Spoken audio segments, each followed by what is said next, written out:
Hello, everybody. Mike Arnold here, co-founder, Pat Trading Partners, along with Bob Iacchino, starting off today's live streams with the market overviews. You might have noticed a slight difference change in the charts. I am trying to clean them up even more to make them easier to read for people. Hopefully, it will help. We'll figure this out. I don't really want to change from white background charts. I like them better, but I'm open to any suggestions. Now I've somewhat colored in, taken off some of the other shading because it got really hard to see the bars. But what's the title of today? It's starting to look like a bigger pullback, sort of the theme of the day. By the way, if you're new here, please consider subscribing, liking the videos, or disliking them. Ringing the bell, especially because I'm starting to do more and more live streams, and we're working on even more content for the channel in the future. So please keep that in mind. Don't know how I moved that around. Oh well. Let's switch over and get the analysis knocks out. Thank you for that feedback. Looks okay on an iPhone. Glad to hear it. So, hello, Dave. Welcome. I'll be doing Tesla after this, so we'll have another interesting discussion. We've also had some Google and Microsoft coming out. Looks like they both beat, but Microsoft's up slightly. Google was down slightly. People were not happy with the cloud storage, so that's going to put some pressure, especially on the NASDAQ. But it was already apparent today. We ran up. Let me zoom in. We ran up, and this is generally a nice topping candle again, especially if we break below today's lows. Adding some more analysis stuff into the channel, not only for the overall markets, but for stocks too, to help people make decisions. So that's what we are going to be working on tomorrow. Or let me show you today real quick. Today, S&P levels worked out pretty nicely. I'll show you the one update I did overall. Now, I don't have as much shading on the longer term levels. Like this is one of the longer term levels. And if I click on it, we can see where it came from. This was another longer term level. But the short term levels we had in 45, 72, 75, you see spiking above it, then pausing really nicely. 45.79 was the next area, a little spike through, and then holding just below it. And those are the kind of levels I'm watching for, because that gives you great indications, either to take some partial profits, to raise stops, or a combination of both. I bumped the levels up once we hit that first one, knowing what the second one is, because that gave me a good indication of where we were going to travel to next. And then I had that 45.79 to 45.8250. Key little area right there with that longer term level in there at 45.82. So I had a triple cluster there, right in that area. Really nice. And then it gave me 45.90 right here. I don't even, what was the exact high? It happened to be the exact high. Again, we're not trying to nail the high, but that's how you can use those levels and update them intraday. Because again, I do this in the afternoon Chicago time. And I cannot, I'm not going to get up at like 2 a.m. I might get up at 2 a.m. I'm not live streaming at 2 a.m. Sometimes I do get up to check on the European markets. And then, I'm going to probably try to get some live streams in around just before the open to recap some of the stuff that happened overnight and some things that we watched. I just have to rearrange my schedule because I have to figure out how to juggle it all. Now, I'm getting into, let's jump back to that daily, especially topping it. I mean, this thing's been on a tear. It's very overbought, and now we're starting to have a topping pattern here. So what am I watching for on a shorter term basis? I won't get into bullish mode, and this is the additional content I am going to try to add. And this is based off of where we've closed essentially for the day, because again, things can change, but my line in the sand right now is about 45.75, so 45.76. I won't get into bullish mode till we get above there again. All right, we got the hooking over 1 hour rotation zone. What's interesting enough, we had that short-term level 45.59 from yesterday. That's still holding on. We have the rising 50 right there. So if we start dropping below that, that's really going to solidify more bearish pullback for me. We drop below that, and now we have the 4 hour rotation zone, and we have a like this macro cluster. I've redone the harmonic retracements to this orangish color to not be so obtrusive. We also have an old price projection. We have so many things right there. So that's my key area then for tomorrow. I'll be focusing, if we start dropping with that 45.59, I'm focusing on about 45.49 to 45.50 area. Get below there. My next minor support is about 45.43. Okay, then below there, I'm back to 45.29 if we had that something. But this first area, that 45.49, 45.50 is pretty substantial. And then just from a price action standpoint, this prior resistance ledge turning into support is going to be very key below that rotation zone. Let's see that plays in with the daily.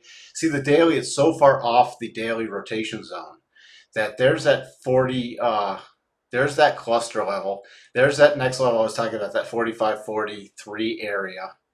Then we have that 45.29 and the daily rotation zone. You don't get into daily rotation zone support until 45.16 with this prior area of significance. So that if we had a bigger sell-off, that would be my full, pretty much downside target unless we went to catastrophic mode. So that's sort of how I'm going into tomorrow with my game plan. Again, if we went full catastrophic mode, bottom of the rotation zone and retracement cluster and significant level coming in right, around this 44.61 to 44.65. Always like to prepare, especially to the downside. The upside tends to take care of himself as long as you're not short. The downside is always where I like to just double check that I've got all my key ducks in a row and my levels checked off. Let's get back to that shorter term chart again, see if what other updates we have to do. Not seeing anything there. This level we're done with for right now.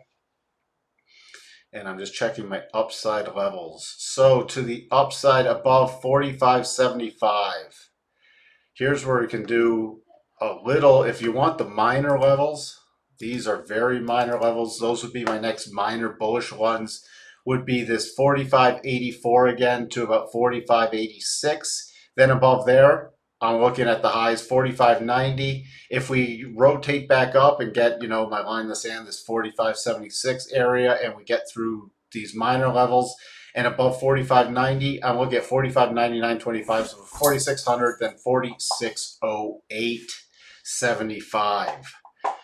So that should pretty much wrap it up for the S&P, NASDAQ. Let's take a look. Again, this was very toppy. I'm going to be interested to see when this reopens in a bit, how it's reacting with Google and Microsoft. Just check in on those real quick.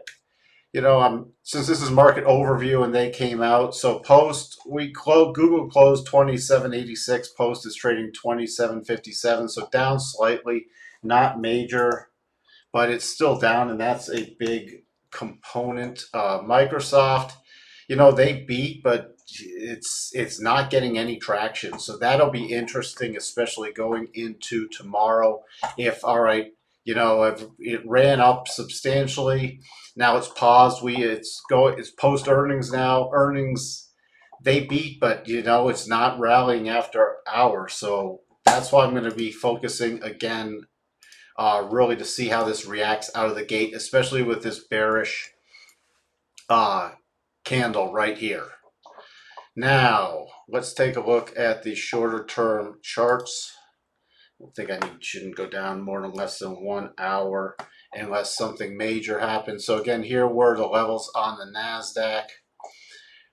We had 15,580 pausing there. Then we had 15,614 coming up just shy of it there. That gave the ability, though, to bump the levels up.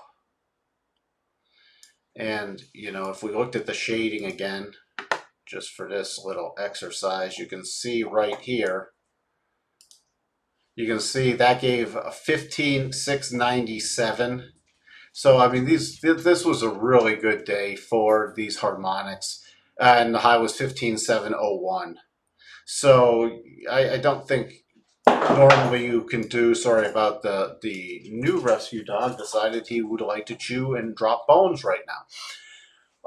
So those levels worked out really well. Now, given this bearish price action, again, we could not hold any of this support shelf area. See right in here, this support shelf area came back down and then broke below it and retested it and rolled back over. And when I talk about retesting levels, just using price action, this is exactly what I mean. We broke a key level right in here. You know, you had two little support shelves, broke it, retest, roll over. So that level is now confirmed resistance. That's a level I needed to get above before I'll get in bullish mode at all tomorrow. 15,590. Okay, I mean, if you want to be a little more conservative, you go to 15,600 because so many people love these round numbers. So that would if you want to give it a little more leeway, 15,600. Then to the upside, if we start getting above there, I'm back to about this 15,622, then bumping this level down a bit. Let me just check that 4-hour chart real quick. I'm going to bump that level down just a hair. It's based off past price action, but we default to most recent. So about 15,669, then 15,701, then to the upside, we have a major cluster area of 15,755, 15,763 area. So that's our cluster above that 15,807. But again, in bearish mode, holding, we had this level, key little level identified yesterday, 15,517, coming back to there. And that had some minor significance, but coming back to there at the end of the day. So let's go look at our downside, again, closing now into the 4-hour rotation zone. And when we start closing into it, I start watching for the bigger pullback levels. Bigger pullback levels. At this point, we have key resistance coming in here. So the first thing I would watch, remember we have this trend line, kiss the trend line goodbye. Even though we went way beyond it, it's at the bottom of the rotation zone. So about 15,465 to about 15,460 is that area. Let me jump to the daily real quick. So that's right in here. Then below that, I'm watching 15,432. And then below that, I'm going to be focused on about this 15,367 to about 15,350. That's going to be my major support level. And disaster mode is back down with 37.5% harmonic, with the bottom of the daily rotation zone coming in anywhere from about 15,181 to 15,200. So that would be my major support zone should we just have like a catastrophic candle. And we can have catastrophic candles. I mean, if we had something like this repeat from September 28th, that could easily take us there. Not predicting that, don't see that in the cards, but expecting the bigger pullback, especially with all this price action, especially you see here on the NASDAQ. So we made a higher high, clearly right here, between the high at the 21st and today, the 26th. But a substantially lower high in the RSI running out of momentum. I think that's pretty much sums it up for the NASDAQ. Again, any feedback based off of how this, how's overall market analysis, just trying to make it very useful for people covering the major three, just to help us get our mindset geared for tomorrow. Even if you don't trade the futures or, the spires or the cubes, it really helps you because it can, if there's major selling pressure or major buying pressure, it can influence your decisions and your analysis of individual stocks, especially key levels to utilize, either shifting them up or down. So it's really helpful to keep an eye on the broad market, even if you don't specifically trade that. Dow, mini Dow, futures. So we didn't even really have to budge these levels. Again, I love these harmonics. I hope some of you guys do too. You're learning something because they test. This is years of testing, and they really test out well. They're not 100%. Nothing's 100%, but their accuracy is rather uncanny. 35,715 spike up just shy of there, pulling back to the 1 hour rotation zone. Then we had 35,761 coming right up here, 35,759, poking through it twice and then retreating back down. So here's our short-term levels. I might shade those just to keep those slightly separate, just so we keep that in mind. All right, coming back down, we identified this 35,627 area yesterday, coming back down with the rising 50 exponential and holding right there. In order for me to get bullish mode on the Dow tomorrow, I have to be back above 35,735. There's a number of things that I watched that identified that as a very key level. If you start getting above 35,700, that would be minor bullish mode, but I won't be getting into major bullish mode until I get above 35,735.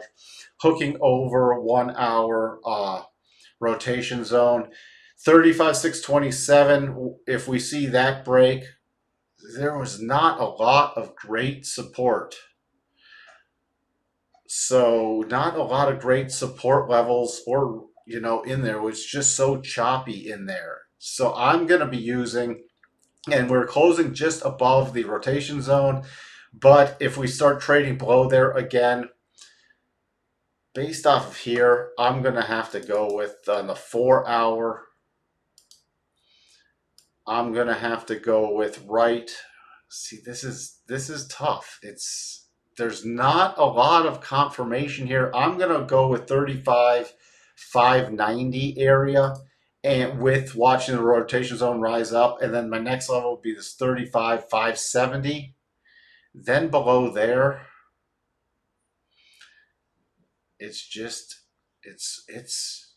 weak sauce. That's all I say. It's my next major level then is this 12.5% harmonic 35,477 area. Let's see how that fits in with the daily. The Dow price action has not been great lately. I mean, it's been in bullish mode, but not great for establishing levels. They've been all over the place. So bottom of the daily rotation zone is 34,994. So 35,000 is my major support level then. That's got to be the major support level that I'll be working off of on a big downdraft. Now, let's go back to the short term.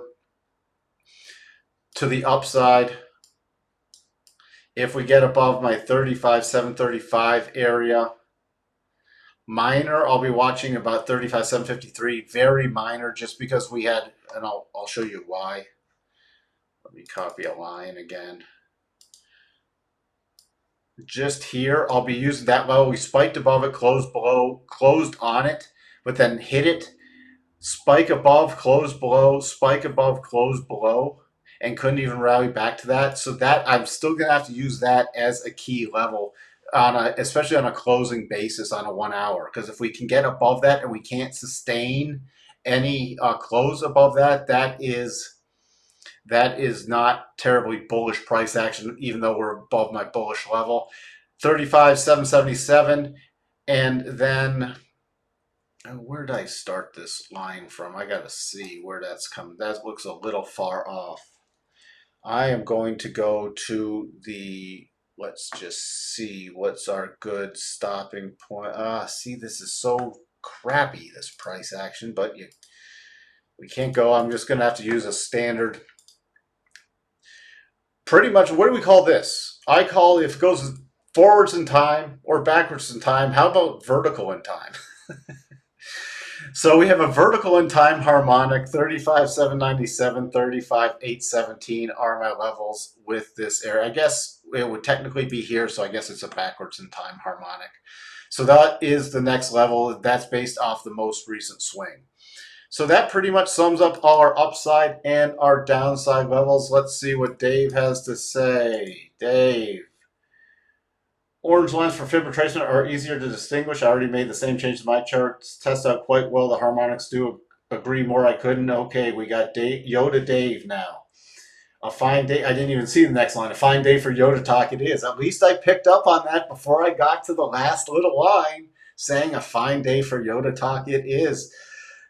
Thanks for the feedback. Thank you for watching. Again, pay close attention to the NASDAQ. We got more earnings tomorrow morning coming out. This is a very busy week for earnings. So again, that can shift everything. That's why we analyze both the bullish and the bearish. Even at this point, that we can use the overnight price action, the Asian session, the European session. Let me switch over to a different camera. The Asian session, the European session, and really fine tune it going into today's open. But this at least gives us a solid foundation of which to approach. So we're not rushing around, especially in the morning, trying to scramble. We already have a mindset to fine tune our analysis for tomorrow morning, prepping for the US Open. And I'll talk to everyone later. Bye for now.